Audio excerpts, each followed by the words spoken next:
আজকে আবার চলে আসলাম নতুন একটা রেসিপি নিয়ে। আপনারা কেমন আছেন? সবাই ভালো আছেন? সবাইকে আসসালামু আলাইকুম। আজকে আমি সব ধরনের ভর্তার আইটেম দেখাবো। এখানে সিম, আলু, বেগুন, ধনেপাতা, কাঁচামরিচ এগুলো নিয়েছি। এখন একটা একটা করে সব সিদ্ধ করে নিয়ে নেব। এই যে চুলায় বসিয়ে দিয়েছি, এখানে চা হচ্ছে।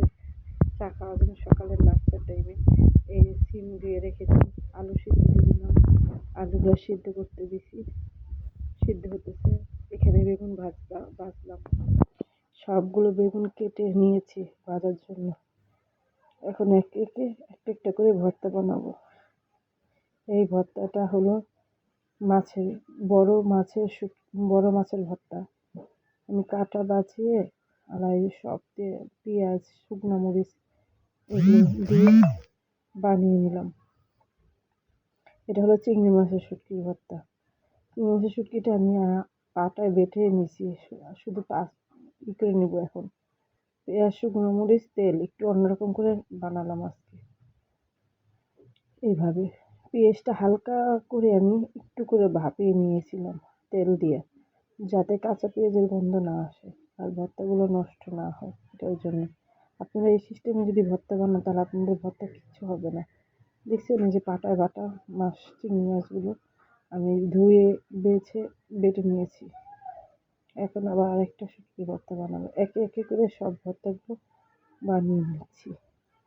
আজকে রান্না করেছি খুদের ভাকা ভর্তা, মনে করেন সব ধরনের ভর্তা। আজকে অনেক দিন যাবত ভর্তা খাই না, মনে হলো যে যা আজকে একটু ভর্তা খাই। এখন এখন এটির ভর্তা বানিয়ে নেব একটা। এটা হলো,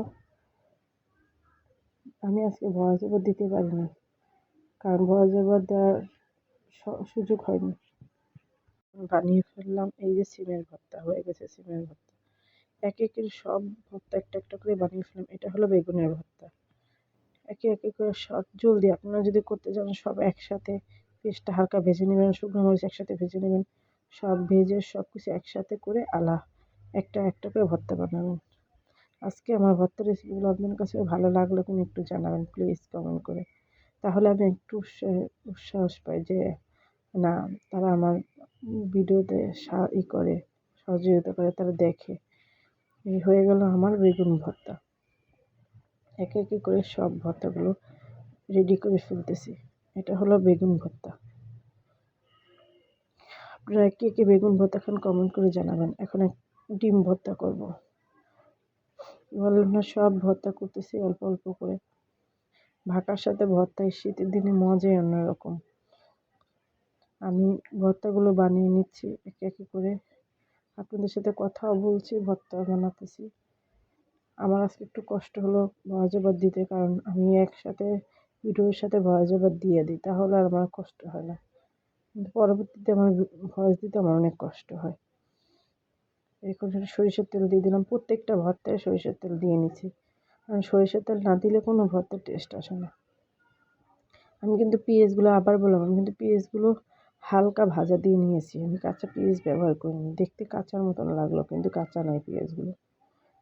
এই যে আরেকটা ভর্তার জন্য পেঁয়াজ রেডি করছি। এখন এটা দিয়ে আলু ভর্তা বানাবো। আলু ভর্তা সাধারণত সবাই জানেন কীভাবে বানায়। তারপর আমি এই ভর্তার সাথে একটা রেসিপি করেছি, এটার জন্য এই ক্লিপটাও নেওয়া হয়েছে। আমার হাত একটু ব্যথা, তারপরও আমি এটা নিয়েই সব করলাম। একটু কষ্ট হয়, এটার জন্য একটু দেরি হয়ে গেছে সব কিছু করতে।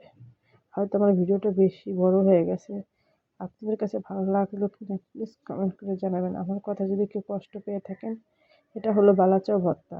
এই ভর্তাটা আমি এটার পর পেঁয়াজ, শুকনো মরিচ যেভাবে অন্যান্য ভর্তা বানিয়েছি এইভাবে একটা আন্দাজ মতন যতটুকু বালাচাও নেবেন অতটুকু পেঁয়াজ নেবেন, ধনেপাতা নেবেন, শুকনো মরিচ নেবেন, নিয়ে একটু ঝালটা বেশি দেবেন। ঝালটা বেশি হলে এই বালাচাও ভর্তাটা অনেক টেস্ট হয়। হয় এই ভর্তাটার মজা পাবেন না। এটা টেস্টি হলো ঝাল, যে যতটুকু ঝাল খাবেন আন্দাজ মতন। আজকে আমি তারপর একটু কমই ঝাল ব্যবহার করছি, কারণ বাচ্চারা খাবে, তো বাচ্চারা তো অত ঝাল খেতে পারে না। এটার জন্য বুঝে ঝাল দিয়েছি, যাতে সবাই খেতে পারে।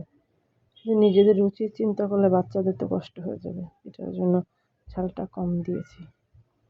এই যে হয়ে গেল আমার বালাচাও ভর্তা। আমি বালাচাও ভর্তা এর আগেও রেসিপি দিয়েছি আপনাদের।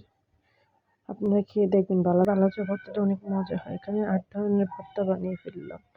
কমেন্টে জানাবেন আপনারা।